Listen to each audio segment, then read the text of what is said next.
мана, дарашына мана, барасыла мана, шуағымсың, бағбанымсың әке, зор бағымсың әке, қорғанымсың әке, шырағымсың ана. Аяулым өзіңмен мақтанамын ана, мен сені Меккеге апарамын ана,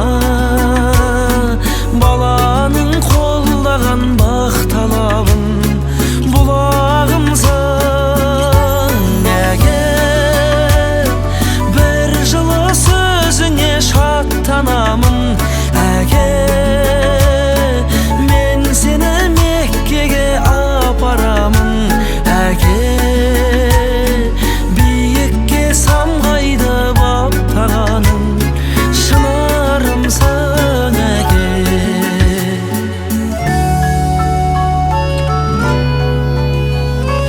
Өмір берген маған, көңіл бөлген маған, сенім берген маған, ай күнімсің, қамқорларым дана, сүйенішім дара, әке менен ана, байлығымсың ана. Аяулым өзіңмен мақтанамын ана, мен сені Меккеге апарамын ана, баланың қолдаған бақталабын бұлағымсың әке, бір жылы сөзіңе шаттанамын әке, мен сені Меккеге апарамын әке, биікке самғайды баптағаның шынарымсың әке.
Келіп отыр кәрі құда балдай жас. Сіз отырған жер төрі бұлар бұл жиынның. Оу қонағым, дастарханға кел жайғас. Ертеге кірген төрге қарай барады, ойып тұрып өз орнын алады. Асығайық ағайын, асығайық, асықпасаңыз орын жетпей қалады деп. Сырттағы жүрген барша қонақтарымызды той-тойымызге жайғастырып алайық. Дүбірлі кешімізді бастауға рұқсат етіңіздер ағайын.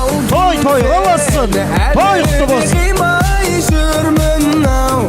Себезгі нұрға шомылып жатқан гүл мұнау, арылтып жатыр алтайлы қысқы қар мынау, сонда да болса ерімей жатыр бір қырау. Алтыным сені әлі бәрекелді. Рахмет, Құдай-ау, не деген қошемет мынау. Рахмет көңіл күйлеріңізге. Бәрекелді. Істің басы бісмілі іс қылма дейді. Сәлем берген саулық береді, сәлемін алған қызғын көреді. Әуелі Алласыз аузын ашпаған, дәретсіз жерді баспаған. Көкейінде гүл көктеген, төскейінен жыр кетпеген. Салтын сақтап, дәстүрін құрметтеген. Ассалаумағалейкум деп басып сәлем бердім. Осынау той тойлаған жамағатқа тойықты басын ағай. Сені әлі де қимай жүрмін ау. Ал мінеге қадірлі ағайын, алысқа ат жіберіп, жақынға хат жіберіп, алталашын басын жимаса да, ағайын туыс, құда жекжаттардың, кластас достардың бастарын жиып, дастарханды кеңінен жайып, жүрегінің түбіндегі қуанышты баршаларыңызбенен бөлісіп жатқан жайы бар. Енді рұқсат етсеңіздер, мен де әдеттен қозбайын, уақыты көп созбайын, сіздердің қошеметтеріңізбенен той иелерін бүгінгі тойда ерекше кіргізу салтанат дәстүріміз бар, қадірлі ағайын.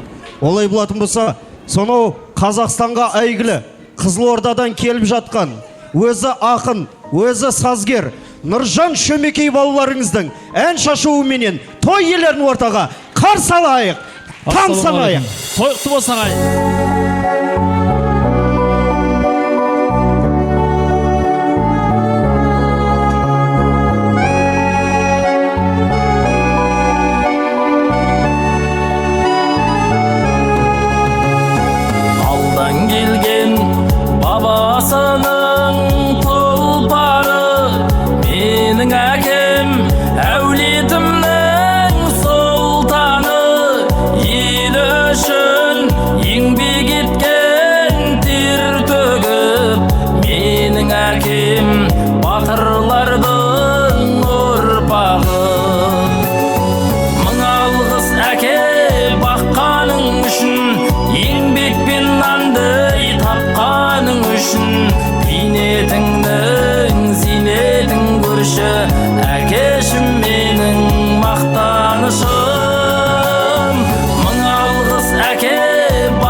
Салған жолмен қалай есілмейін, мәртебеңді қалай әке өсірмейін. Әкешім, анашым сендер барда, әулеттің ошақ отын өшірмеймін. Мың алғыс әке баққаның үшін, еңбекпен нанды тапқаның үшін, бейнетіңнің зейнетін көрші, әкешім менің мақтанышым. Мың алғыс әке баққаның үшін, еңбекпен нанды тапқаның үшін, бейнетіңнің зейнетін көрші, әкешім менің мақтанышым. Қошемет ағайын, әкеміз анамыз аман болсын, жүзге келіңіздер.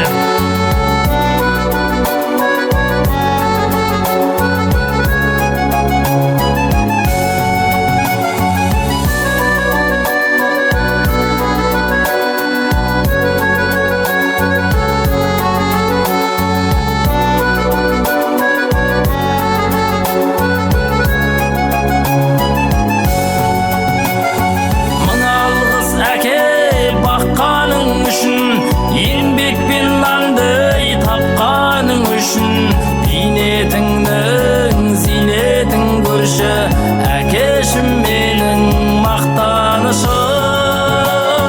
Мың алғыс әке баққаның үшін, еңбекпен нанды тапқаның үшін, бейнетіңнің зейнетін көрші, әкешім менің мақтанышым.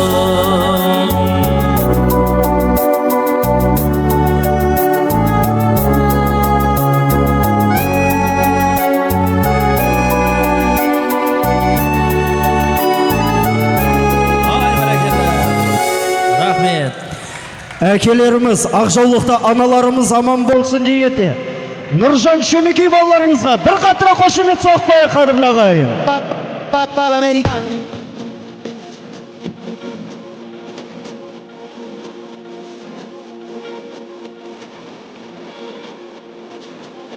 Бәрекелді. Ау, ассалаумағалейкум аға. Той құтты болсын, саламатсыз бапа. Тойларыңыз тойға ұлассын. Мінеке осындай тосынсый сіздерге жасап жатқан екі қызыңыз, екі күйеу балаларыңыздың артынан. Сонау Қызылорда қаласынан Қазақстанға әйгілі танымал әншілердің бірі, жас болса да осында келіп уақытын қиып сіздердің тойларыңызда өнерін көрсетіп жатқан Нұржан Шөмекей балаларыңызға және де бір қошемет соғып қояйық. Боламыз деп танысып едік екеуміз, Бәрекелді. Ал мінеке аға, келіңіз мына жерге тұрыңыз, өзіңіздің жемістеріңіз мінеке. Ұлдарыңызды ұяға, қыздарыңызды қияға қондырдыңыздар. Енді осындай дүбірлі кеште бүгін бір той емес, екі той емес, үш той болып жатыр. Дұрыс па? Ал енді осы үш тойдың себебі қандай, құрметті ағайын? Бүгінгі тойдың себебі қандай? Қандай? 40 жас. Отау құрғандарына 40 жыл болды дейді. Бәрекелді, дұрыс. Және мүшел жас, және 60 жас. Бәрекелді ағақа, сізге сый сипат берем. Осы мінеке бүгінгі тойда құрметті ағайын бүлдіршіндері осындай той жасап беріп жатқандарына мың алғыс дейміз. Ал енді әрқашанда бастарыңыздан бақ, дастархандарыңыздан нақ, қорларыңыздан қой менен қозылап кетпесін. Бақыттың базарында Алланың назарында жүре беріңіздер. Алла тағалам таудай талап бергенше бармақтай бақ берсін деген келеді сіздерге. Енді рұқсат етсеңіздер, тойымызды бастауға рұқсат бар еке. Рұқсат па? Барша келген қауым той иелеріне бір қошеметімізді көрсетіп, той төрімізге жайғастырайық. Келіңіздер, көрметіңіздер, той құтты болсын. Тұр бойыңа сенің биің жараса, кел қарындас, кел билейік оңаша.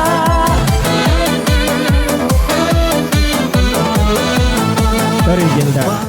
Ал мінеге қадірлі ағайын, тойдың басы қалай басталса, тойдың соңына дейін дәл солай болады деген қазақпыз. Сондықтан жұмыла көтерген жүк жеңілдеп, бір жағадан бас шығарып, бір жеңнен қол шығарып, бүгінгі Рекең менен Анапи апамыздың дүбірлі кешін ойда қаларлықтай, есте қаларлықтай атсалысуға баршаларыңызды шақырамыз, қадірлі ағайын. Енді рұқсат етсеңіздер, ауылыңда қартың болса, тығып қойған қаппен тең, үйіңде төбет болса, еліктеп қойған атпен тең. Ардақты қартыңа қолыңды бер, ақылды жасыңа жолыңды бер деген қазақпыз.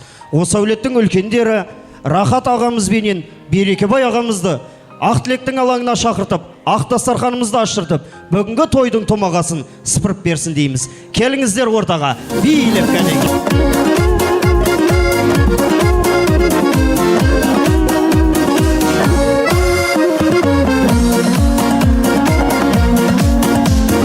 жаным маған дарасың, қорып сезім қаласың. Той құтты болсын ағалар. Ұзағынан сүйіндірсін. Әрқашанда дәл осылай бақытты баянды өмір кешулеріңізге тілектеспіз. Үлкенімізден басайық, ішімізден аяқтайық. Кімнен? Сізден.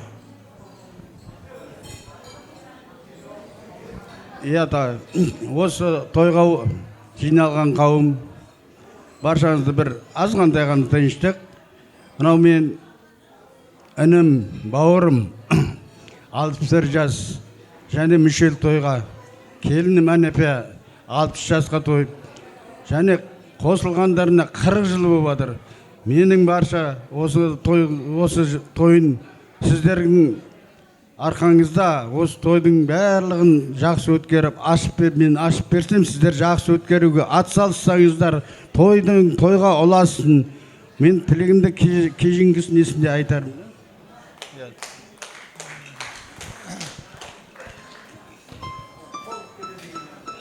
Міне, барша қауым тойға келген қадамдары құтты болсын. Рахмет, Анаш, айналайын. Өмір жастарың ұзақ болсын. Біреуің 60-ға толып атсын, біреуің 63-ге енді толып атсын. Мерейтойларың құтты болсын. Қосылғандарыңа 40 жыл болды. Қанша қырдан өтіп, міне таудың басына шықтыңдар. Шыққан тауларың құтты болсын. Өмір жастарың ұзақ болсын. Осыны қызмет қылып, сендерді есіне алып, есіркеп, халыққа бір үлгі болайық деп атап өтіп отқан балдарыңа рахмет, қыздарыңа рахмет, ұлдарыңа, келіндеріңе, жалпы бауырларыңа рахмет. Мына жақын жұрт шақырып қанша көңіл атсыңдар. Оларға да рахмет. Үйлерде той болсын. Әрқашан тойған тойға жете бер. Азғантай бір жазылған өлеңім бар еді. Жақсы сөз жарым істейді айналайын. Сенің жүрегімнен. Бұған енді осым жетсе.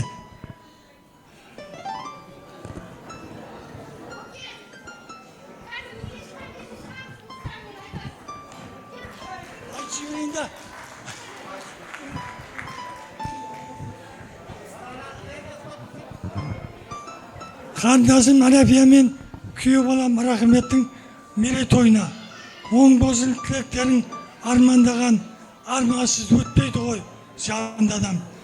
Есі ашып келгеннен соң тірлікте құтты болып қасқан адам, басқан адам. Құтты болғай қол ұстасып шыққан тауым, аманба тегі жекжат келген қауым. Той болып барлығының отбасында тілеймін барлығының есен сауын. Анашан құтты болсын 60 жасың, әрдайым аман болғай малмен басың. 60-тың кемесіне жүзіп келдің, сүрінбей домаласын, өрге тасың. Мінеке келіп жеттің үлкен қырға, Рахмет азаматың үлкен тұлға. Сендердің мерейіңді көтермелеп, көтерді Арай Ринат Бекшинға.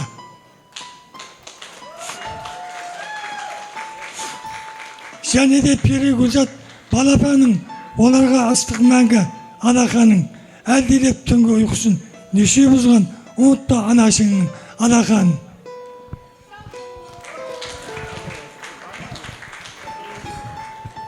Ринат Пері Гүлзат Арайкенің естімен тоқ шекжат мақтай дедің. Мерейді атананың бір көтеріп, өркендеп өшіп-өніп көктей берің. Шын тілек жүрегімнен жарып ұшқан, түсінер сөздің құнын терең ұққан. Жігіттің бір негізі нағашысы, әрдайым Алла сақтап тілмен сұқтан. Жақсы сөз жарымыз дейді қазақ, бір Алла жаздырмасын осы жұптан. Анаш пен Рахмет екеуіңе көкеңнің тілегі осы жазып шыққан. Ай, бәрекелді. Ал аға, мұны өлең шумақтарына арнағаныңыз үшін. Әр үйде осындай қамшы болу керек дейді. Сондықтан да осы қамшы сіздің естелік болып осы той иелерінен бұйырсын. Ал енді келіңіздер, төрлетіңіздер, той құтты болсын деп баршаларымыз бір қошемет қарасын, болмас екен қадірлім, сезіміме таласын. Емдейтін сен деп жүрсем, жүрегімнің жарасын. Аягөз қайда барасың? Сағындым, бұл жалғанда мен сенің айнымайтын бағыңмын. Жанарыңнан айналдым, әлі өзіңді. Ал мінеге қадірлі ағайын, ақтасарғанымыз ашылды. Алдарыңыздағы түрлі дәмсіздерден дәмнен татып отырыңыздар. Теңізге де тамшы керек, жылқыға да қамшы керек. Осындай тойда бір кереметте әнші керек дейді. Алдарыңызға шығып, өзінің өнерін тарту етсін, еркебұландай балаларыңызды ортаға қарсы алыңыздар.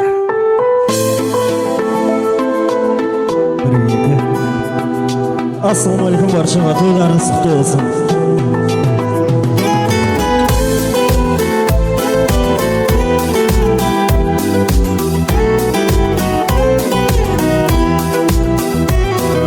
Жол жүрем бүгін, тағы да бүгін жол жүрем. Ел жаққа бара, жүрегім елде ел жүрем. Ауылдың суы, ауылдың нуын сақты, күйбең тірлікті, дүрбең шулары шаршатты. Ауылға барам, бәрі де туы сен жақта. Аңқылдай дола, қарамайды олар бар жоққа. Ауылым жайлы, бауырым жайлы жыр жазам. Сүйеніп тұрып, анам сүйінген шәрбаққа. ауылым жайлы бауырым жайлы жыр жазам сүйеніп тұрып анам сүйенген шарбаққа жол жүрем бүгін бармасам мерге болмайды тынысым қашып кіремін елге маңдайды ет жақындарым аттанып кеткен келмеске көз көргендері де азайып қапты сол қайғы ауылға барам бәрі де төсе жақта ақылдайды олар қарамайды олар бар жоққа ауылым жайлы бауырым жайлы жыр жазам сүйеніп тұрып анам сүйенген шарбаққа ауылым жайлы бауырым жайлы жыр жазам сүйеніп тұрып анам сүйенген шарбаққа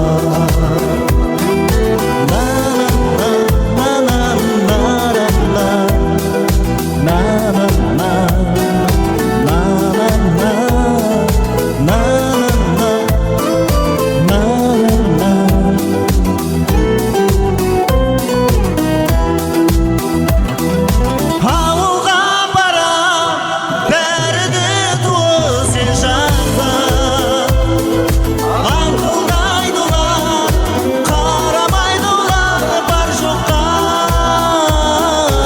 ауылым жайлы бауырым жайлы жыр жазам сүйеніп тұрып анам сүйенген шарбаққа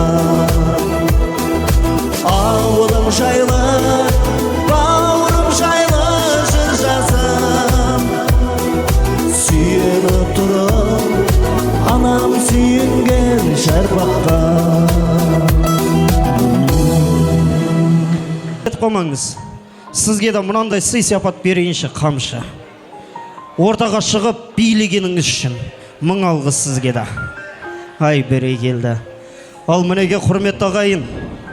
Енді рұқсат етсеңіздер аздап сабыр етейік. Сіздер көп сіздермен жалғызбын. Тойдың жақсы өтуі көбісі тамадаға байланысты дейді.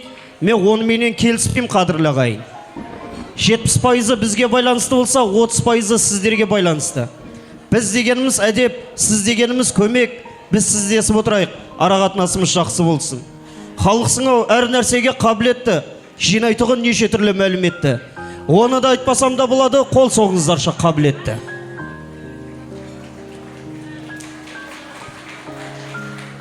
Тойды жақсатқа бұрдыңыздар, алдымызда әлі талай қуанатын күніміз бар. Рекең менен Әнәпи апам бақытты болсын дейтін болсаңыздар, шапалақтың әкесін тантыңыздар. Подарю вам ландыши, ландыши от души. Я подарю вам Бәрекелді. Ал енді қадірлі ағайын рұқсат етсеңіздер, мінеке тілектің тізгінін маған осылай жазып берген еді, ешкімнің атын атап түрін түстемейміз. Тек ағайынды қатынасын айтатын боламыз. Енді осында мен біліп алайын кім қай жерде отырғандарын. Рекеңнің ағайындары қайда отыр? Рекең ағайындары. Бәрекелді. Әнәпи апамыздың ағайындары қайда отыр? Ай, бәрекелді. Нағашы бөле жеңдер қайда отыр? Сені әлі де қимай жүрмін ау себебін Бәрекелді. Құдағайлар қайда отыр? Ай, бәрекелді. Ауылдастар қайда отыр? Көршілер. қадірлім ақ жүзіңді сағындым бұл жалғанда мен сенің айнымай Әріптестер қайда отыр? Сендер қанықтандырылмағандықтарыңыздан Бәрекелді. Ата-анамыздың класстас достары қайда отыр? көйлек аппақ әдемі шапшақ жүреді назданып Бәрекелді. көздері Мінеге қадірлі ағайын, тілек дәл осылай берілетін болады. Енді рұқсат етсеңіздер, қазақ ағайынымен мақтанады. ағайының көп болса жау тимейді дейді қазақ.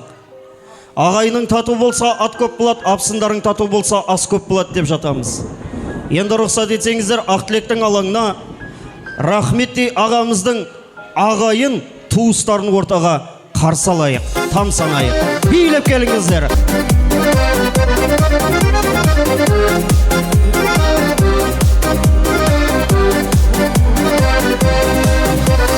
Санарыңнан от жарқ еткен кезде, сезіне қарап әндеткен кезде, сен менің бағым, сен менің барым, бақтап алмаспын өмірден өзге, өзіңнен өзге.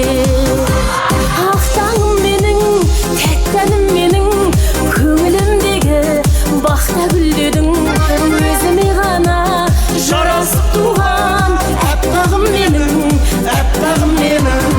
Ақтаңым менің, тәттәнім менің, көңілімдегі бақта гүлдедің, өзіме ғана жарасып туған әппағым менің, әппағым менің.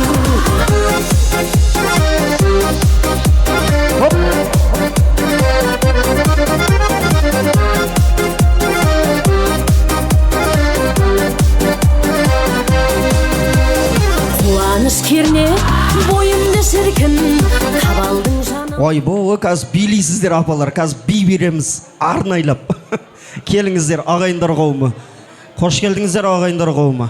Тойларыңыз тойға ұлассын, той құтты болсын. Араларыңыздан 3-4 кісі сөйлесе, қалғандарым сол тілектерге қосылсақ. Үлкенімізден бастайық, жол көрсетсеңіздер.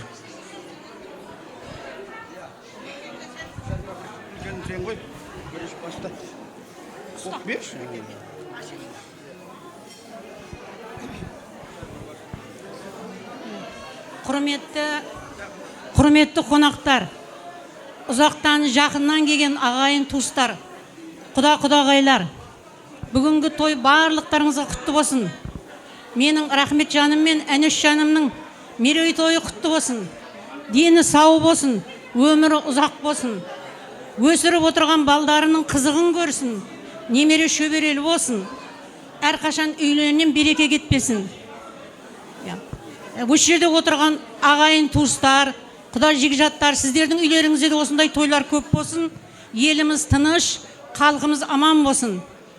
Рахметжан, Әнешжан, бүгінгі тойларың құтты болсын, әрқашан өмірлерің ұзақ болсын, балдарыңыздың қызығын көріп, осындай күнде тойлы күндерде жүре беріңіздер.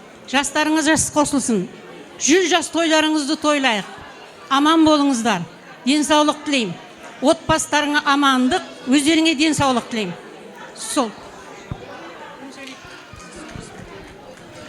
Құрметті тойшыл қауым, не жиналып қалған себебіміз бүгін аппақ қайнымның Әнеш келінмен екеуінің отау құрғанына 40 жыл, 61 жасы, 60 жасы құтты болсын. Алла денсаулық берсін, отбасылары аман болсын. Жасына жас қосылып, балдарының қызығын көріп, немере шөбере сүйіп, солардың ортасында ағайын туыстың аман жүрсін. Тойларыңыз тойғаласын. Бұқтай сый сияпаттары сіздерге. Әр қарта тілек жалғастырайық, кімне?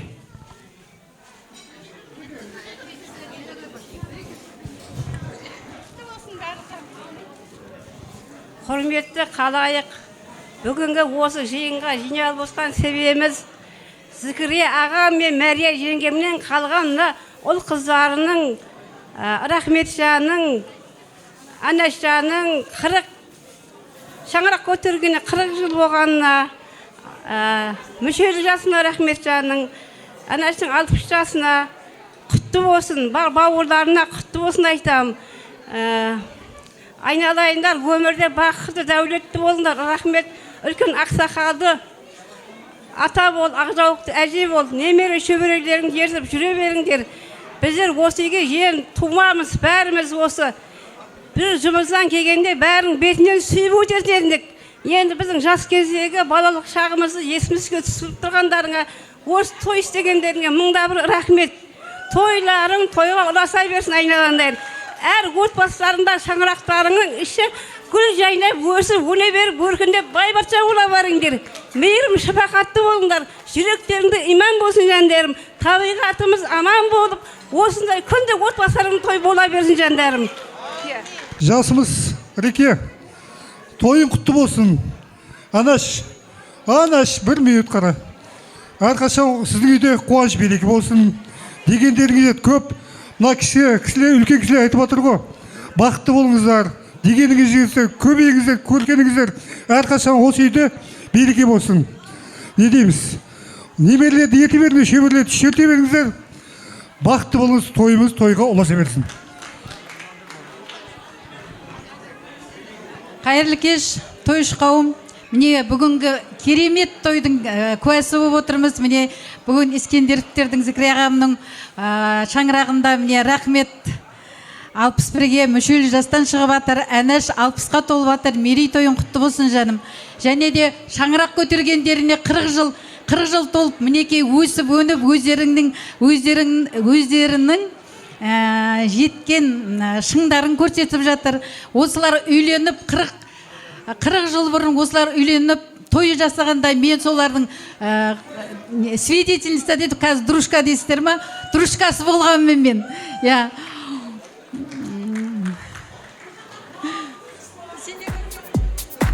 Кім бол еді? Свидетель кім бол еді? Сен қасында кім тұрып еді? Мақам деген.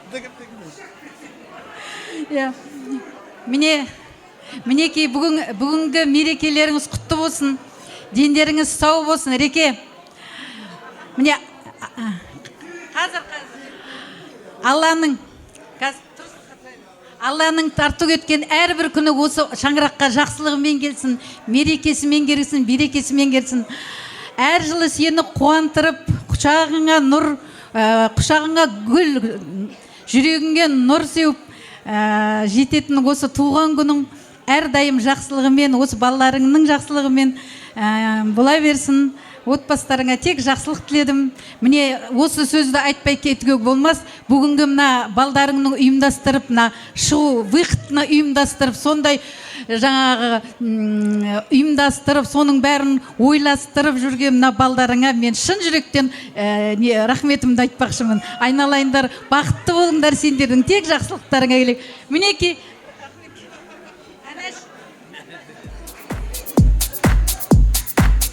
біз міне тур осындайғы біз 40 жыл алдын бірге Әнәшпен, Рахметпен Әнәштің свадьбасында тұрғанбыз осында. Дәл осылай қылып 80 жасында да өсіп тұра берейік. Аман болып, мінекей біздер осылай болып тұра берді деп ойламаңыздар. Ол кезде біздер де жас гүлдей уылжып тұрған жас едік. Тойларыңыз той қаласын, қандай керемет шақты.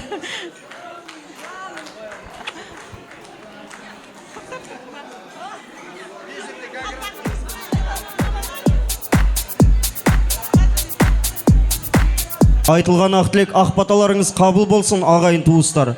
Алла тағалам қабыл етсін дейміз. Алып келген сый сияпаттарыңыз болса, табыстайық, естелікке бір фотоға ана жерге тұрып бір түсіп алайық. Келіңіздер, төрлетіңіздер.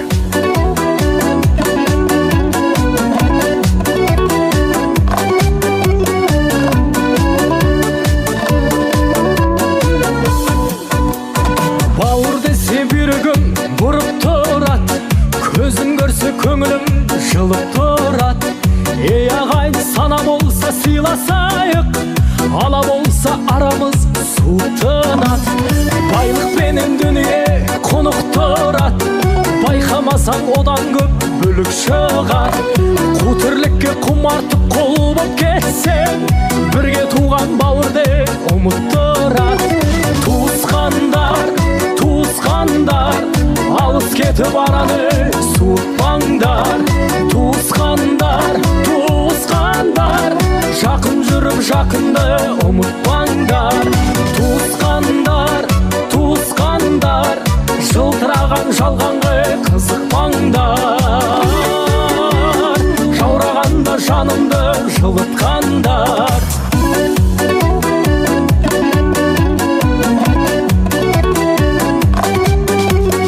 Қуаныш пен қайғының арасында, бірге туған туыстың бәрі осында. ағайындар қауымы ана жерге тұрып суретке түсіп ала беріңіздер, мен етті кіргізіп алайынша, ысылай. Рұқсат етсеңіздер, келіңіздер төр жаққа қарата, ана жерге өтсеңіздер, содан соң сіздерге бір музыка береміз, билеп аласыздар. Жесең тісіңе кіреді, жемесең түсіңе кіреді дейді. Олай болатын болса, қазақи ұлттық тағам ет сіздердің құрметтеріңізге.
Кетеміз ба ағайындар?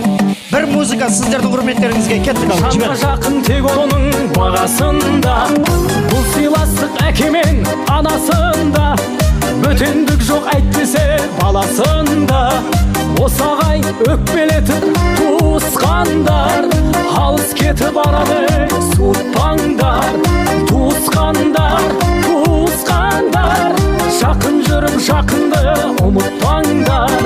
Туысқандар, туысқандар, жылтыраған жалғанға қызықпаңдар.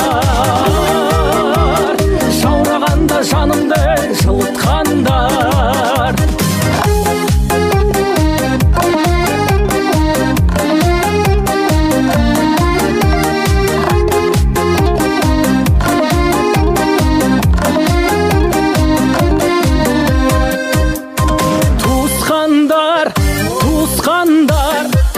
Кетіп араны суытпаңдар. Туысқандар, туысқандар, жақын жүріп жақынды ұмытпаңдар. Туысқандар, туысқандар, алыс кетіп араны суытпаңдар. Туысқандар, туысқандар, жақын жүріп жақынды ұмытпаңдар. Туысқандар, туысқандар, жылтыраған жалғанға қызықпаңдар. Туыстықтың ақ туын тік ұстаңдар. Туыстықтың ақ туын тік ұстаңдар. Ой, бәрекелді. Алғанеге туысқандар қауымы енді той төрімізге жайғасып, сіздердің құрметтеріңізге ыстықтай етті беріп жатырық. Еттен тәмтейіңіздер, енді рұқсат етсеңіздер, құрметті ағайын, сіздер ет жеп отырғанда біз сіздердің мазаларыңызды алмайық деген ниетте.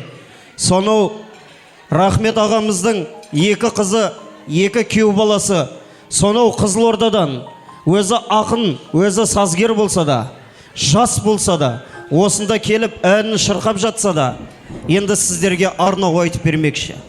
Рұқсат етсеңіздер, ортаға Нұржан Шөмекей балаларыңызды қарсы алайық. Мінеке арнауларын сіздерге тарту етсін.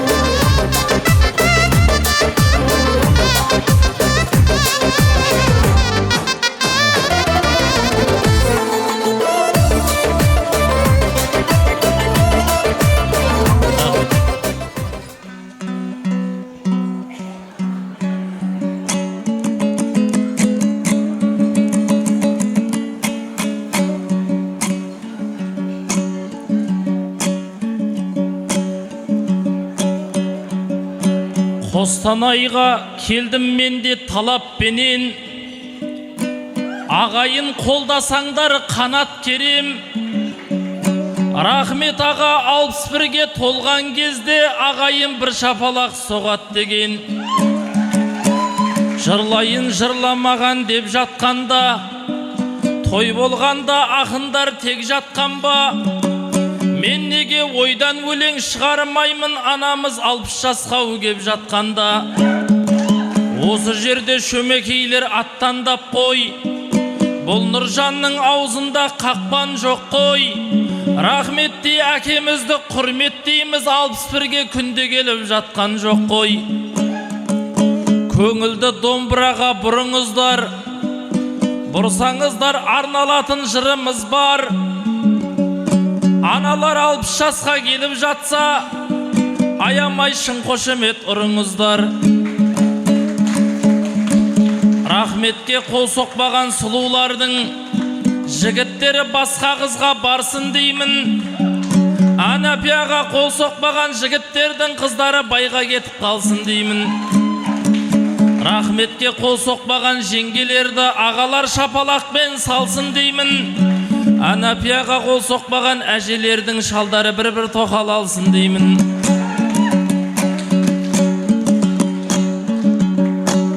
Ақын Нұржан жыр-маржанын қашай берсін, 61-де несібесін асай берсін. Кешегі жыр жамбылдай 100-ге келіп Лұқмандай ұрпағымен жасай берсін. Керегеңіз 60 жаста кеңделсін дейм, жаратқан қарттарыма дем берсін дейм. Ұл қызыңның қызығын көре берші, үйлеріңде тек бесіктер белсін дейм. Рахмет аға төрімізде шалқи берсін, махаббаттың алауоты шарпи берсін. Барша мынау ағайынға ақ тілегім, үйіңнен бөбегей сау аңқи берсін. Жырға келсе таңдайымыз тақылдасын, ешбір қазақ бұл өмірде ақ ұрмасын. Мен неге ойдан өлең шығармаймын, қос қызы арнайылап шақырғасын. Қос мынау күй балаңа ақ тілегім, 100-ге дейін батарейкің отырмасын. Жақсылардың басынан бағаспай ма, қарттарға құрмет қылсау жараспай ма? Біздерді Қызылордадан шақырып жатқан ағайын Перизат пен Манас қайда? Бастарыңнан Перизат бақ кетпесін, Манасжан астарыңнан тақ кетпесін.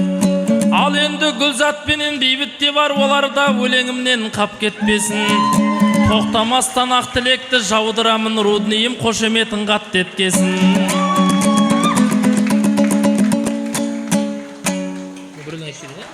Ай, бәрекелді, бір қошемет соқпайық мінеген Нұржандай ұлдарыңызға. Рахметна, көге 100-ге келіңіздер. Мен атам айтатын еді, мұрты бар адам қалса, мұрт жоқ адам нөмір алтысыға машина сияқты ғой деп. Бүгін енді рахмет әкемізбенен анамыздың 61 жас, 60 жасын тойлап атқан күні де жылы, кеп отқан қонақтардың түрі де жылы. Түріге үскенен түңілме дейді.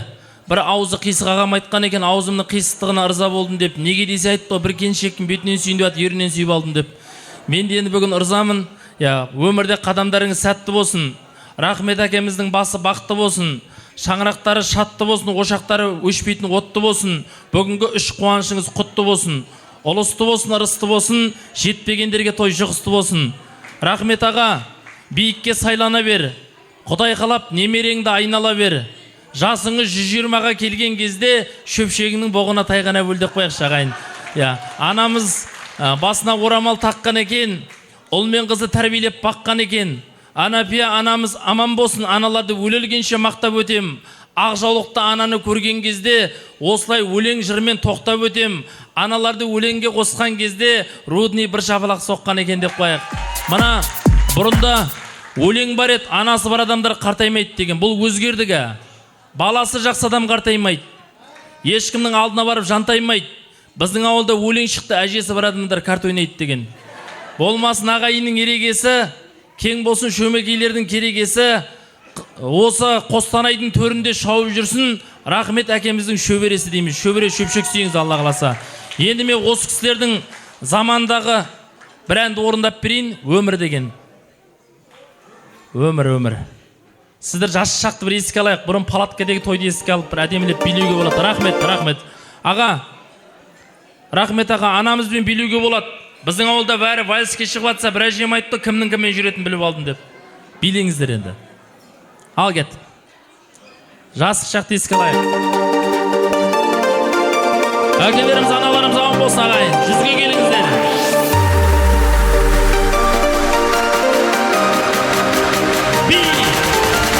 Oh!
құшақтап жылайды, жылайды, жылайды да көздің жасын бұлайды.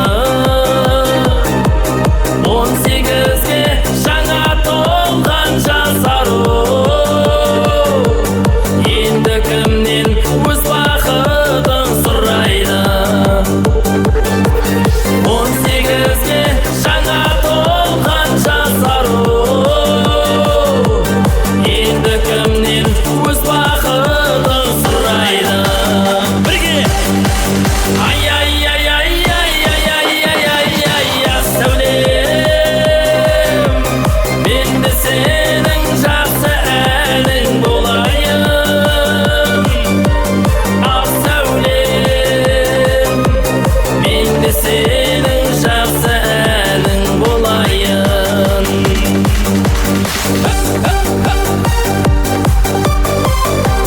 Осы жерде айқай керек.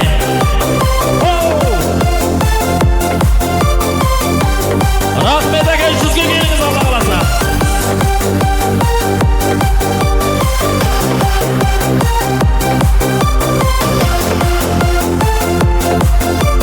Бірге. Ай-яй-яй-яй-яй-яй-яй-яй-яй, сәулем, мен де сенің жақсы әлің болайын. Ақ сәулем, мен де сенің жақсы әлің болайын. Ай-яй-яй-яй-яй-яй-яй-яй, сәулем, мен де сенің жақсы әлің болайын. Ақ сәулем, мен де сенің жақсы әлің болайын. Ай, бәрекелді. Рахмет. Жұп қылайын ба, жоқ болайын ба? Жұп қылайын ба? Онда Ақ қояным. Осы көкемнің жақсы көретін ән екен, апамыз екеуі билейді екен. Ақ қояным, аптыр өзім қабыл алыңыздар. Жаңадан шыққан ән. Билейік ал, көке.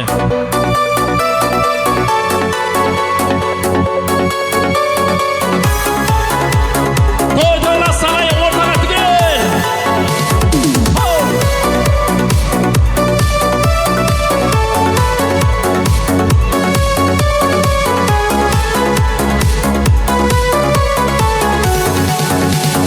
Қанымайдың құшағыңды саған мен қағы жайдым.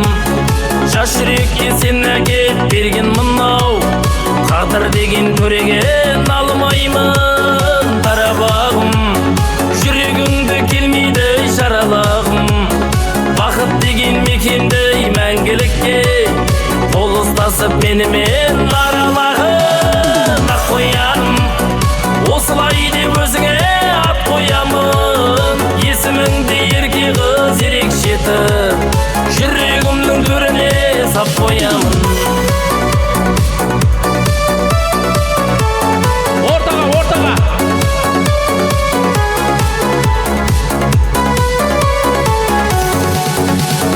Ал шырыным, көрінбесін көзіңнен тамшы мұңың. Қандай жағдай болса да арамызда, алыс кетпей қасымда қалшы гүлім. Таңдағаным, ендік сезім дәл сендей жанға мәлім. Қызыңдаса ыза кеп құлағыма, өзіңді ойлап ешейіп алданамын. Ақ қояным, осылай деп өзіңе ат қоямын. Есіміңді ерке қыз ерекше етіп, жүрегімнің төріне сап қоямын. Тойдыға сағайын, айқай!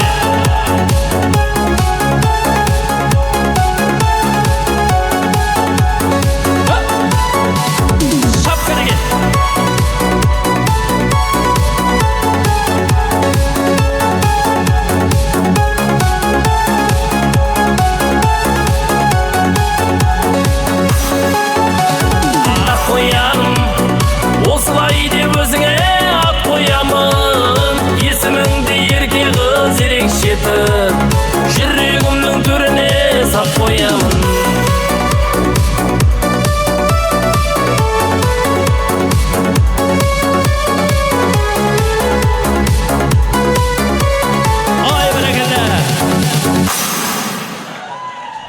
Ай, бәрекелді.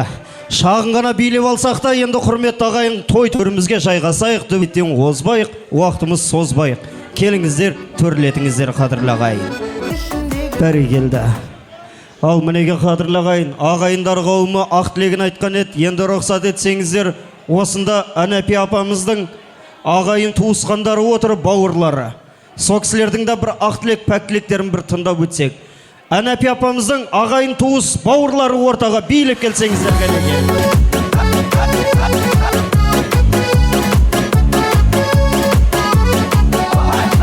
Жаным, кешір жаным, кешегіде шығарып сала алмадым. Өзіңді іздеп сол жерден таба алмадым.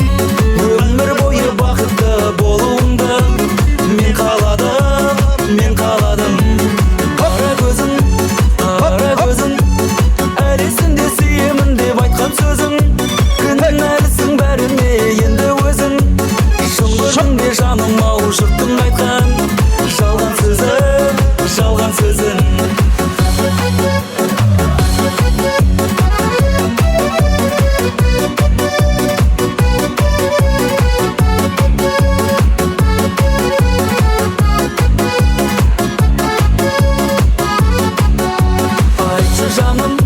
Айтшы жаным, аттадың бақ отау босағасын.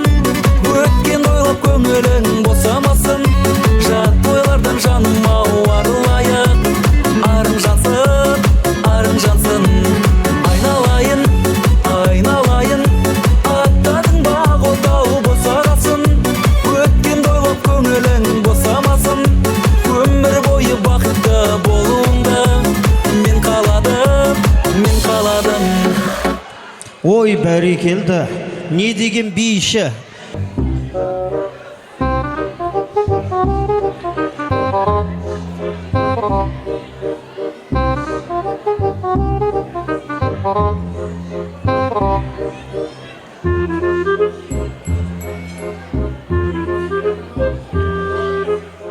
Бәрекелді.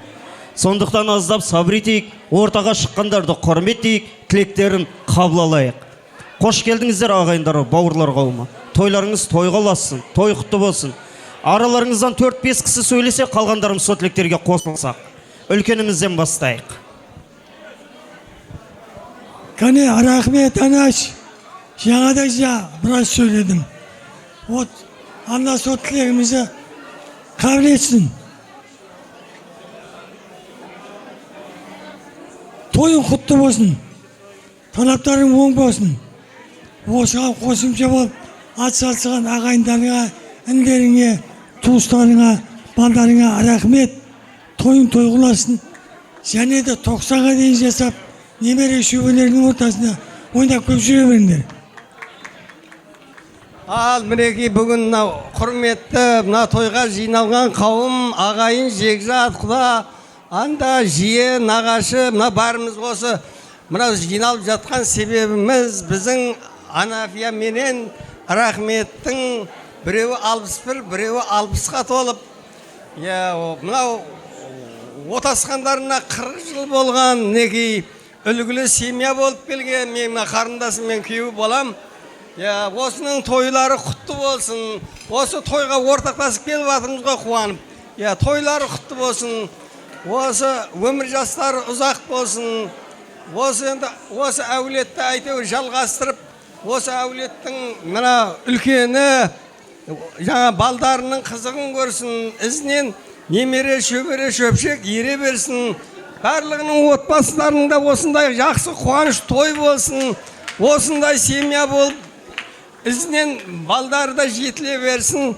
Немере, шөбере, шөпшегін көріп, өмірі ұрпағымен мың жасайды дейді ғой. Осы ұрпағымен жалғасып, осылардың қуаныштарын көріп жүре берейік. Той жақсылығына келейік отбасына әрқашан. Дендері сау болсын, отбасылары аман болсын. Құдай осындай тойда басымызды құрап, Құда анда болып, ағайын жекжат болып, өспі жейла берейік. Деніміз сау болсын, дүниямыз тыныш болсын. Барлығында отбасыларында осындай жетістік, той, қуаныш болсын. Ағым бар. Не, құрметті тойшыл қауым, мына Анаш бер қара. Рахмет. Анаш бауырым, міне бүгін отбасыларында үлкен 3 тойдың басы қосылып жатыр. Не мерей тойларың, отау шаңырақ көтергеніңе 40 жыл. Бәрі құтты болсын. Балдарыңның жасап беріп жатқан, халықтан алып жатқан батасы періштенің құлағына шалынсын, қабыл болсын. Мына кімнің қыздарының, анаштың ұрандары бар. Мама ақша кетсе кетсін, абырой кетпесін деген. Не сол армандарына жетіп, бүгін ұлан-асыр той жасап беріп жатқан балдарыңа үлкен рахмет. Бәрімізге жұғысты болсын, отбасың аман болсын, осы балдардың қызығын көріп жүз жасаңдар. Той сүйер қауым. Міне бүгін менің бажам менен балдызымның біреуінің 61 жасы, біреуінің 60 жасы, және қосылғандарына 40 жыл болып, осындай жақсы күндерде міне барлығымыз тойлап жатырмыз. Осы той барлығымызға жұғысты болсын, барлықтарыңа да жұғысты болсын.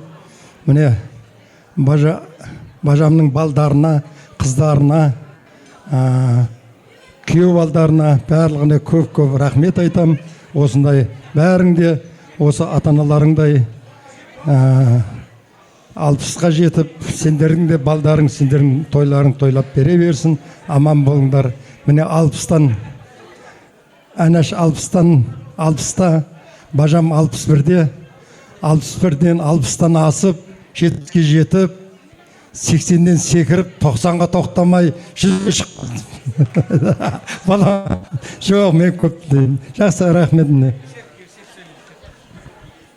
Ассалаумағалейкум, тойға жиналған қауым. Әреке, Анаш, шапандарға қарамай қой, бер жақ қара. Не дейміз, туылған күндеріңіз құтты болсын, болып жатқан әреке, семьяларыңызда бақыт, әрқашан аманшылық, осындай ұл қыздарың жаңағы елге сыйлы, тәрбиеленген, ана 2 қызың Ринат, немерелерің өсе берсін, дендеріңіз сау болсын, ешқашан ауырмаңыздар. Осы отырған барлықтарыңыздың үйлеріңізде осындай тойлар бола берсін, 60, 70, 80-ге келе берсін үлкендер. Аманшылықта тойда кездесейік барлығыңызбен. Арыстановтардан бұл.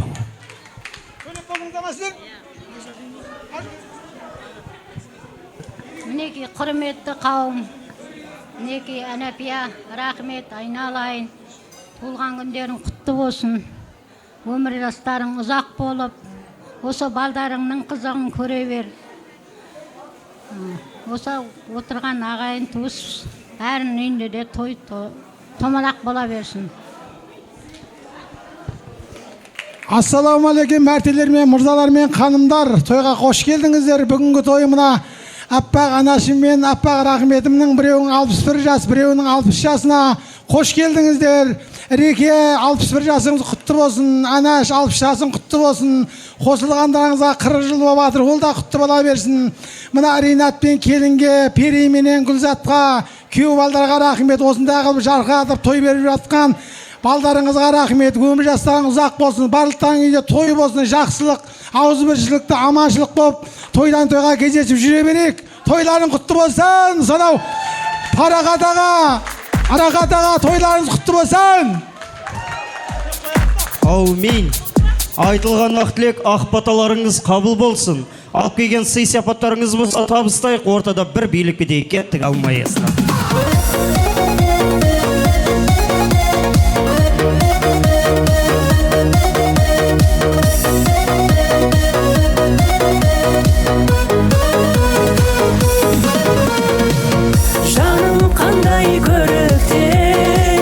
Машинамды көріп кең, бүгін барам дайындал, папаңда бар көлікпен. Көк Жигули, көк Жигули, еске салып көк нәрсені эх Жигули. Көк Жигули, көк Жигули, қызғанамын сені жаным кетпе гули. Ай-ай-ай, көк Жигули, көк Жигули, еске салып көк нәрсені эх Жигули. Көк Жигули, көк Жигули, қызғанамын сені жаным кетпе гули.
Бәрекелді. Ал енді ағайындар қауымы общий фотоға бір түсіп алыңыздар, содан зейін той төрімізге жайғасатын боламыз. Келіңіздер. Асықпай тездетсеңіздер болды, қадірлі ағайын.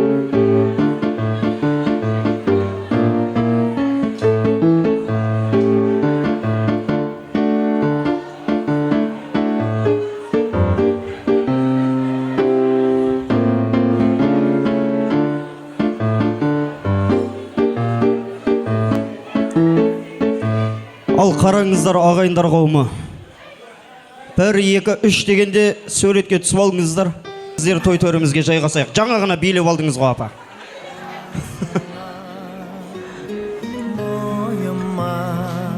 Келіңіздер, төрлетіңіздер.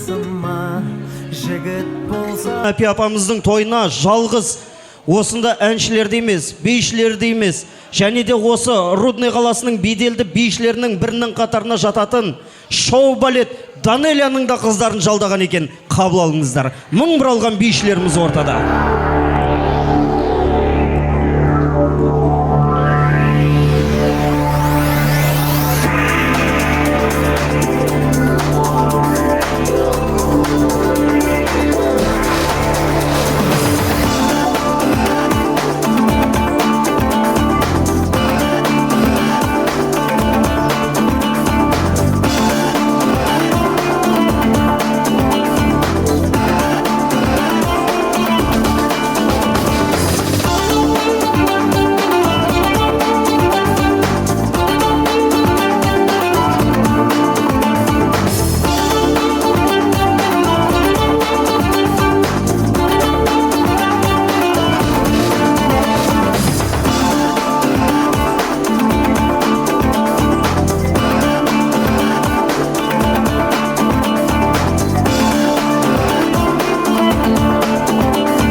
Шоу-балет Данелия алдарыңызда өнер көрсеткен мың бір алған бейшілеріміз. Бәрекелді. Ал енді мен ортаға той иелерін бір қарсы алайықшы, қандай көңіл күйде жүрген көрейік.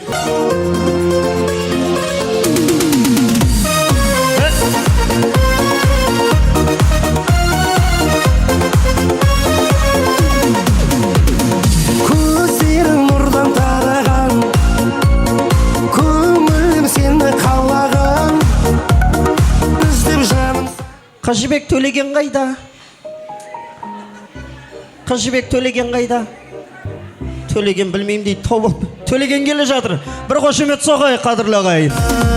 Махаббат жоқ деме жаным, сен үшін күйіп жана беремін. Рахмет, келіңіздер мұнда.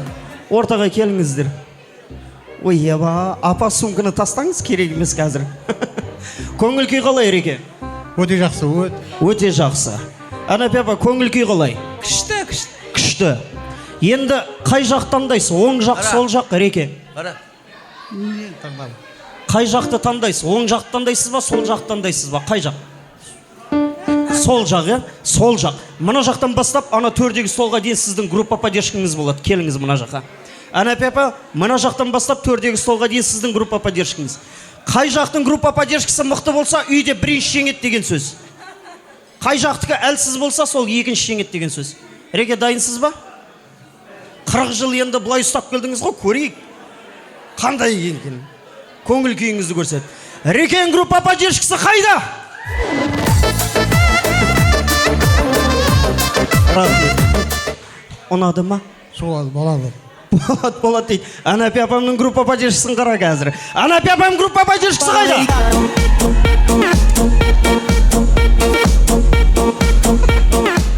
Реке, үйде екінші жеңесіз ба не? Қайдадан көреміз ба? Рекенің группа поддержкасы қайда? Подарю вам ландыши от души. Я подарю. Анапи апам группа поддержкасы қайда?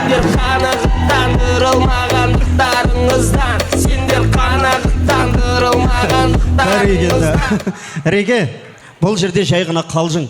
Отау құрғандарыңыз 40 жыл болды. 40 жылдан бері мінеке бір сөзіңізді егетпей, сіздің айтқаныңыздың барлығын жасады. Дәл осындай сіздердің мінеке мінез құлқыларыңыздың арқасында, тәрбиеңіздің арқасында ұл қыздарыңыз жемісін көріп жатсыздар.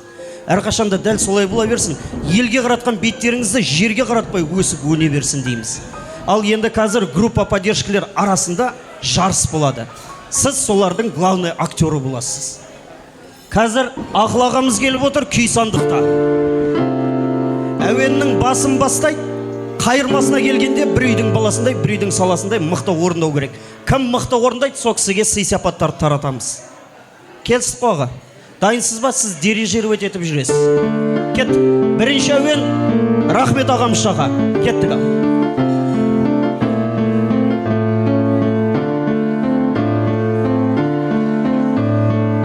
Аңсаған бақытым сияқтанып, айтуым келеді қияқтанып, жол жаққа.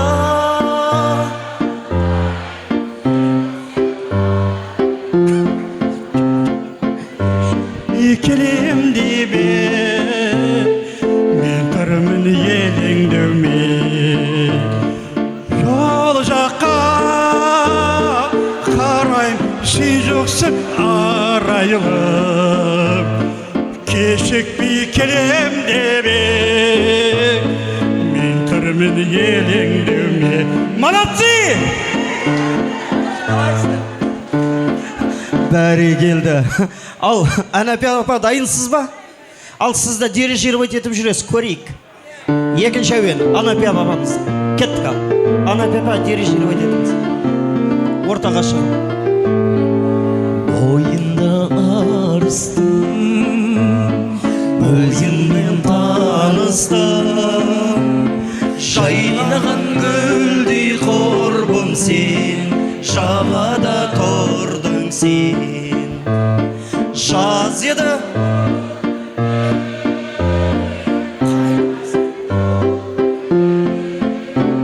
Сен сыр бойын, Сен іздеп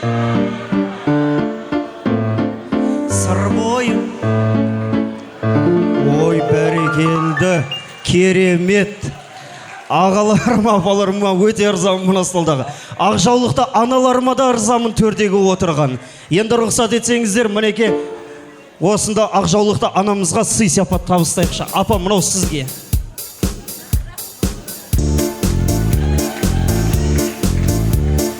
Бірде бір.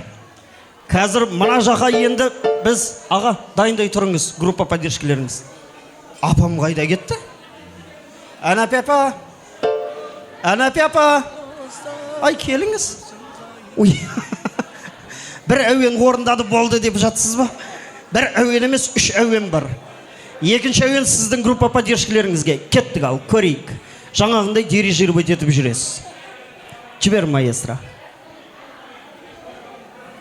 Дайын болсаңыздар.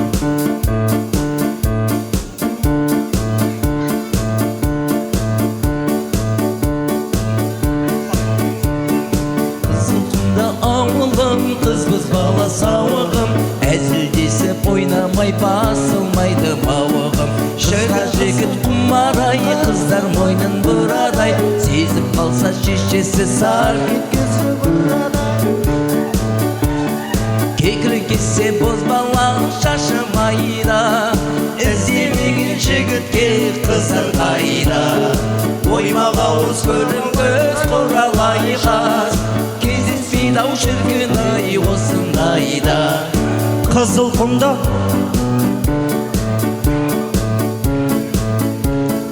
басылмайды дауылым, жігіт қызға марай, қыздар мойнын бұрадай, сезіп қалса шешесі сарт еткізіп ұрадай. Ой, бәрекелді. Бәрекелді. Ал, Реке, дайынсыз ба? Дайын болсаңыз, Рекеңнің группа поддержкісіне жібер ал, көрейік.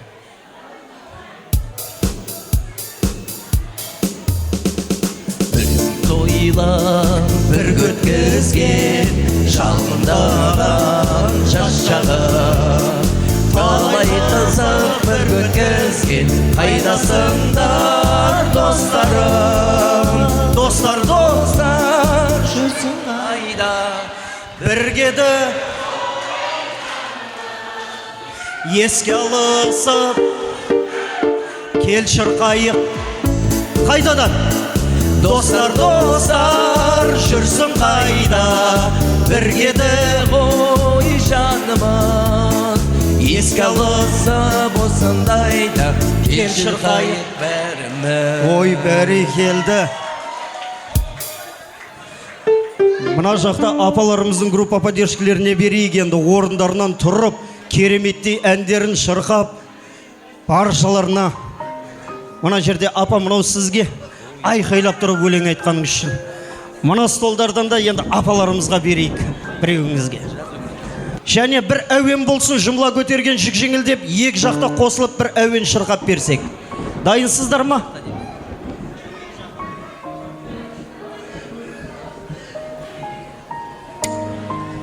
Дайын болсаңыздар, және бір әуен қосылып баршаларымыз осы той иелеріне орындап берейік. Ал, кеттік ал. Жаз өмірін, мәз өмірін қысқарды, бара жатыр құс қайды. Зымырайды менің бала кезімде, бір жалт етіп өте шыққан сезімнен. Бірге.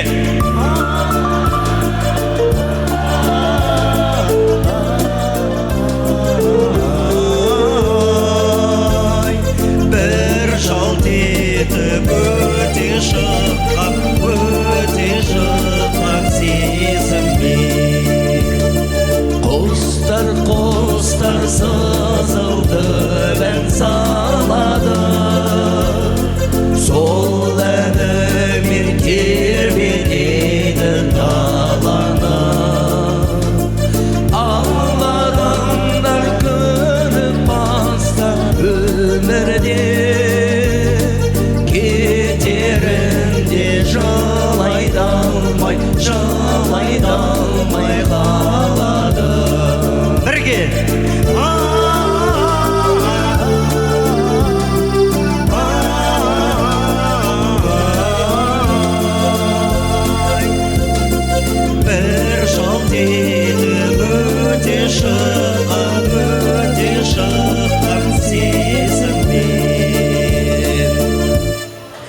Ой, бәрекелді, керемет. Мінеке, апа, аға, көрдіңіздер ма, келген қауым баршалары сіздердің байлықтарыңызға қарап, сіздердің дастархандарыңызға қарап келген жоқ. Сіздердің ақ пейілдеріңізді сыйлап келіп отыр. Баршалары мінеке әнін шырқап жатыр. Сіздер бір ауыз айттыңыздар, алтын уақыттарын қиып, бүгінгі тойға ақ тілек емес, ақ баталарын арнаймыз деп келіп отыр. Солардың бірі сыйға сый татайды екен сірә балға, бір Алла береді екен сұрағанға. Ау ағайын аздап сабыр етсеңіздер, сөз берейік осында отырған нағашылар, бөлелер, жендер қауымына дей отыра. Нағашылар, бөлелер, жендер, рахмет ағамыздың, Әнәпи апамыздың туысқандары келіңіздер ортаға. Биліп.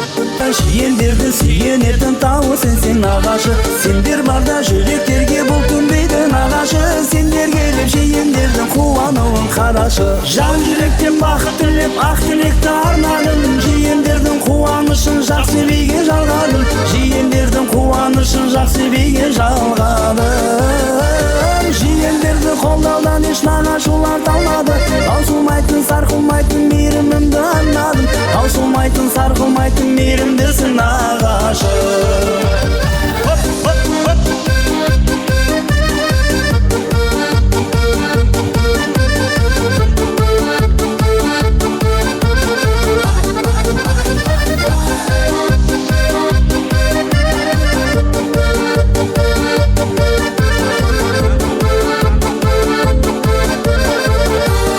Бәрекелді. Қош келдіңіздер, нағашылар, бөлелер, жиендер қауымы, келіңіздер, мұна жерге тұрыңыздар. Қадамдарыңызға нұр бітсін, гүл бітсін, Алланың нұры жаусын. Мінеке ортаға шығып, Әнәпи апамызбенен рахмет ағамызға жылы лебіздеріңізді, ақ баталарымызды арнаймыз деп келіп отырсыздар. Микрофон тізгінін өздеріңізге ұсынайын, жол көрсетіңіздер, үлкенімізден бастайық, кішімізден аяқтайық. Кімнен бастаймыз? Nağaşlar söylüyorsunlar.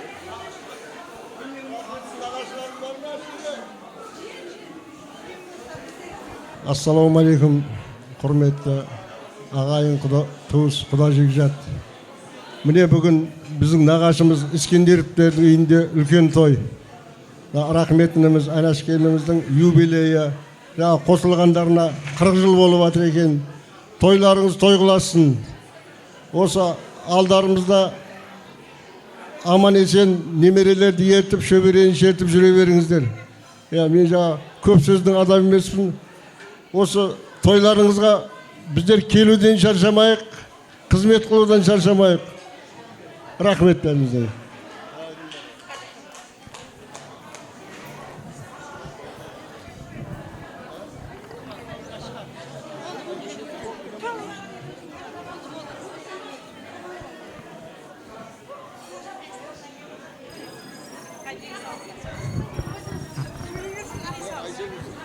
Кеш жарық құрметті қонақтар, бүгін міне қайным, ортаншым, келінім Анаш, бүгінгі мерей тойларын құтты болсын.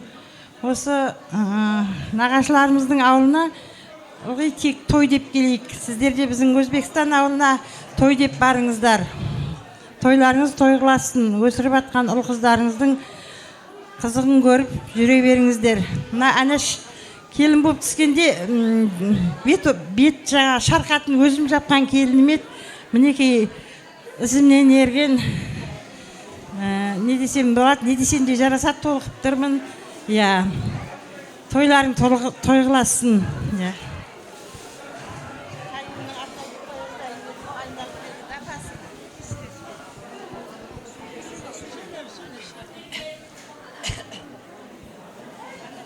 Әрқашан аман бол.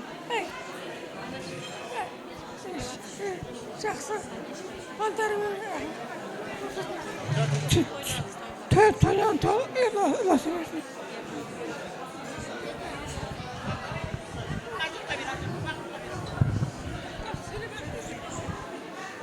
Ассалаумағалейкум, жиналған қауым. Бүгінгі міне жиналып атқан себебіміз Реке. Қараңыз мен. Реке, бүгінгі мына екі дүниең абат болсын, екі тойың қабат болсын демекші, сіздерді мына отбасыңызда сіздің 61 жас, мүшел жас деп есептеймін. міне анаштың 60 жасы мерейтойы және бас қосқандарыңызға 40 жыл болып жатыр екен. Бар тойларыңыз құтты болсын, дендеріңіз сау болсын. Әрқашан мына немелердің алдына ойнап күліп, солардың алдында бақытты болып ойнап күліп жүре беріңіздер. Дендеріңіз сау болсын. Сіздерге рахмет.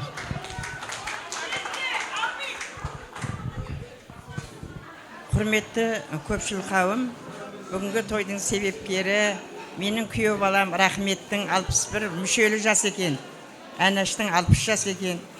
Қосылғандарыңа 40 жыл болыпты. Со тойларың құтты болсын, дендерің сау болсын. Өсіріп атқан ұл қыздың қызығын көріп, ортасында жүре бер жаным. Енді жақсы көретін күйеу балам. Мына балдарыңа өстіп ата-анасының ризашылығын алып атқан ұл қызыңа, келін күйеу балдарыңа рахмет айтам. Осы той барлығына жұғысты болсын.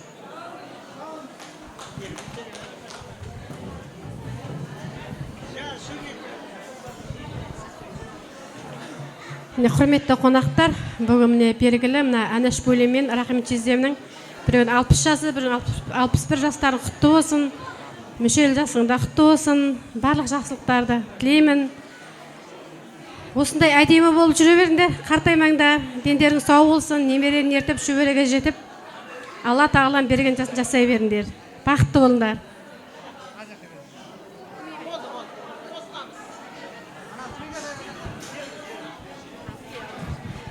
Қайырлы кеш, құрметті қонақтар. Бүгінгі біз Әнәш апам мен Рахмет атамның туған күндеріне және 40 жыл отау шаңырақ көтергендеріне жиналып отырмыз. Мен шын жүректен сіздерді құттықтаймын. Әрқашанда осындай тойға жиналайық. Сіздердің тойларыңыз тойға ұласа берсін. Әрқашанда бақытты болыңыздар. Мен сіздерді қатты жақсы көремін. Енді үнемі қуаныштарыңызда жүрейін. Әрқашан осылай күліп, жайнап, қартаймай жүре беріңіздер. Аумин. Айтылған ақ тілек, ақ баталарыңыз қабыл болсын. Нағашылар, бөлелер, жиендер қауым. Алып келген сый сапат болса, табыстап өтейік. Естелікке бір фотоға түсейік. Кешіресіздер. 1 минут тұра тұрсаңыздар, я? Осында Өзбекстаннан келіп жатқан апамыз бар. Кім? Айман апамыз. Бүгінгі осы кісінің да мерейтойы, туған күні. Дұрыс па? Айман апамыз қайда? Сіздің әжеңіз ба?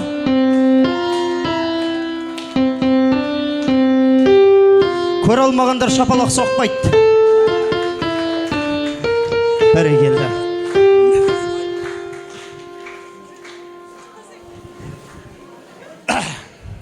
Құрметті қонақтар, міне бүгін жеңгеміз Айман нешеге толып жатыр? 62-ге толып жатыр. Саппадай не болып жатыр да? Момент осындай болып жатыр енді. Кем кетіп болса кешіресіздер, жұрттың алдында поздравить етіп қолайық деп жатыр.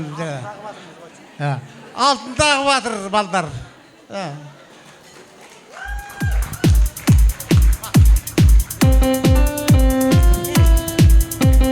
Тойларыңыз тойласын. Ортаншым, спасибо.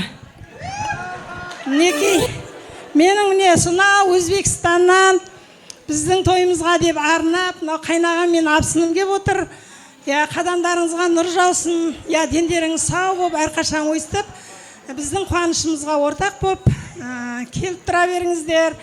Не дейміз, бізде істерді қатты жақсы көреміз.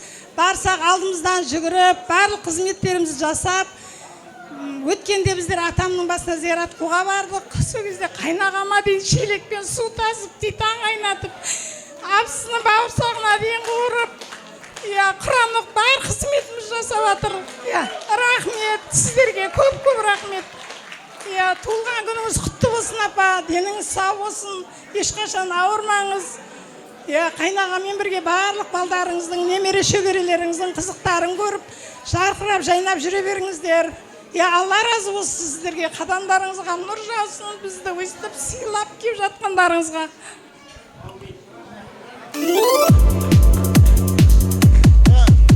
Сіздерге де рахмет. Бірақ біздіңге бүгін 18-ге толып жатыр, сендер 62 дегенден сәл ұяқтау болды.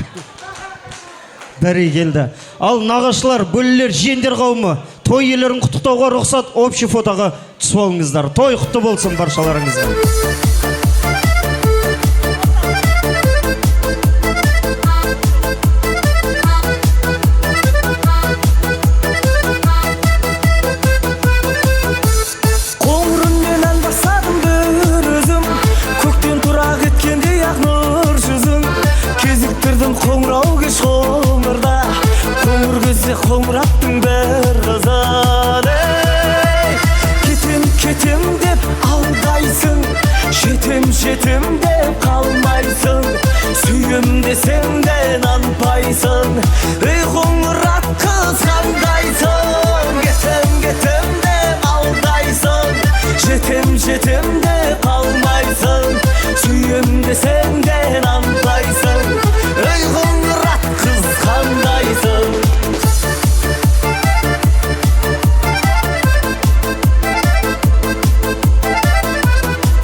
жүректі самғап жердіп кетем деп алдайсың, жетем де қалмайсың, сүйем десең де нанбайсың, ей қоңырат қыз қандайсың. Кетем деп алдайсың, жетем де қалмайсың, сүйем десең де нанбайсың, ей қоңырат қыз қандайсың.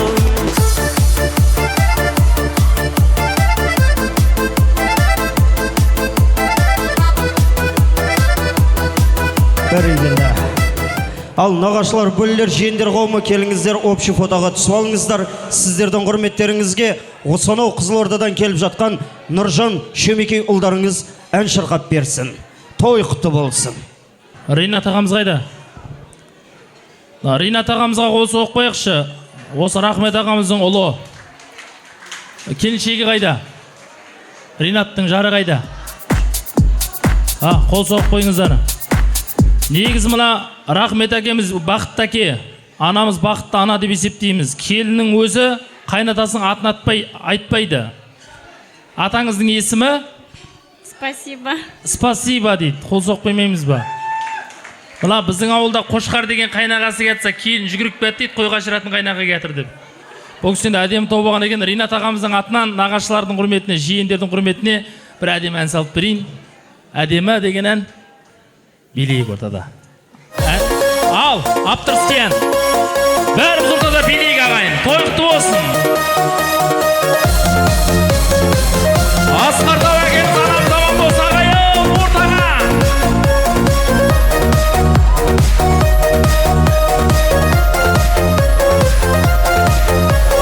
Көңілімді шымғалаға ала қаштың, сен қаласаң ештемеге қарамаспын. Қызғалдақтай құлпырған неткен сұлу, суымен суарғандай сарағаштың. Қызғалдақтай құлпырған неткен сұлу, суымен суарғандай сарағаштың. Сен әдемі, іздеп келдім сүйгенімнің дәлелі, жүрегімнің дәрігері өзіңсің, сен келгенде жазылады бар емі. Сен әдемі, іздеп келдім сүйгенімнің дәлелі, жүрегімнің дәрігері өзіңсің, сен келгенде жазылады бар емі.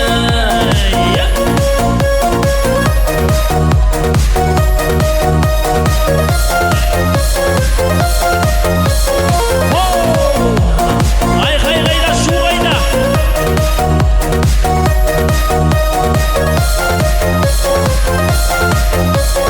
Іздеп келдім әдемі қыз ұнатқасын, шыңға шықты шыңнан ешкім құлатпасын. Мен ұнатқан ибалы сүйкімді қыз, жүрегімнің төріне кеп тұрақтасын. Мен ұнатқан ибалы сүйкімді қыз, жүрегімнің төріне кеп тұрақтасын. Сен әдемі, іздеп келдім сүйгенімнің дәлелі, жүрегімнің дәрігері өзіңсің, сен келгенде жазылады бар емі. Сен әдемі, іздеп келдім сүйгенімнің дәлелі, жүрегімнің дәрігері өзіңсің, сен келгенде жазылады бар емі. Ал кеттік ал. Бауырлар туысқандар айқай.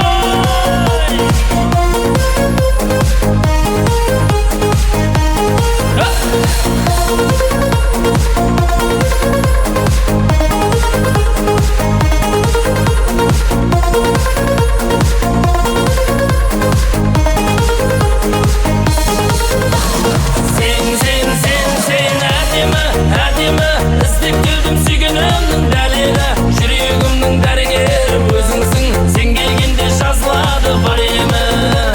Сен әдемі, іздеп келдім сүйгенімнің дәлелі, жүрегімнің дәрігері өзіңсің, сен келгенде жазылады бар емі. Ал жұп қылайық. Мынау кімнің каблогы? Ойнап айтам. Ал билейік ортада. Аптырыскен жаңа ән. Бәріміз билейік. Ортаға.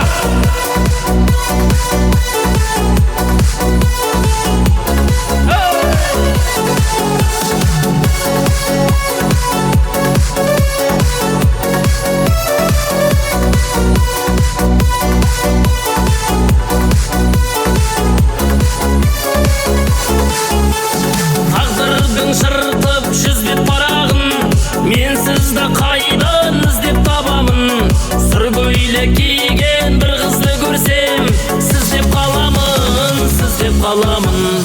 Сыр көйлекті қыз, сөзіме құлақ түрмей кеттіңіз, 5 минут уақыт бөлмей кеттіңіз, нөміріңді неге бермей кеттіңіз.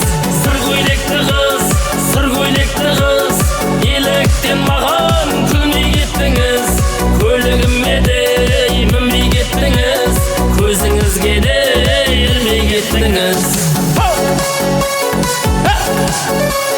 Шап береге!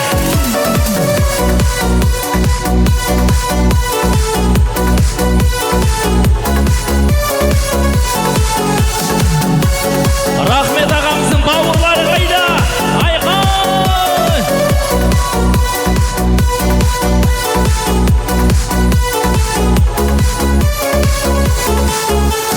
Маздаған махаббат тірек береді, көзімнен ғайып боп жүдетпе мені, елеңдеп мені күтіп жүрсің ау, бәрінде жүрек сезеді.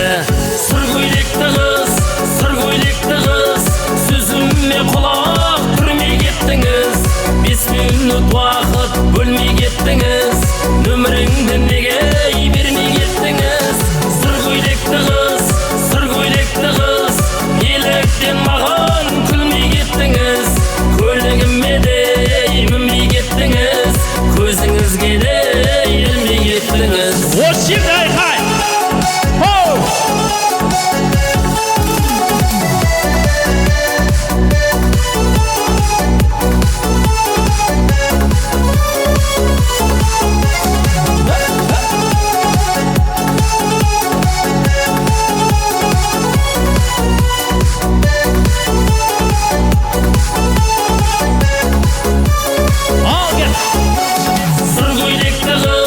Сыр көйлекті қыз, сөзіме құлақ түрмей кеттіңіз, 5 минут уақыт бөлмей кеттіңіз, нөміріңді неге бермей кеттіңіз.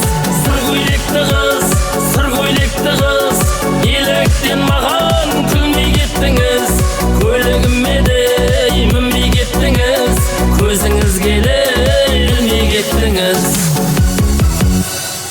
Рахмет. Ай, бәрекелді. Енді рұқсат етсеңіздер бір тілек алайық, бір тілектен кейін рұқсат Алладан, орта сіздердікі 1 сағат билейтін боласыздар.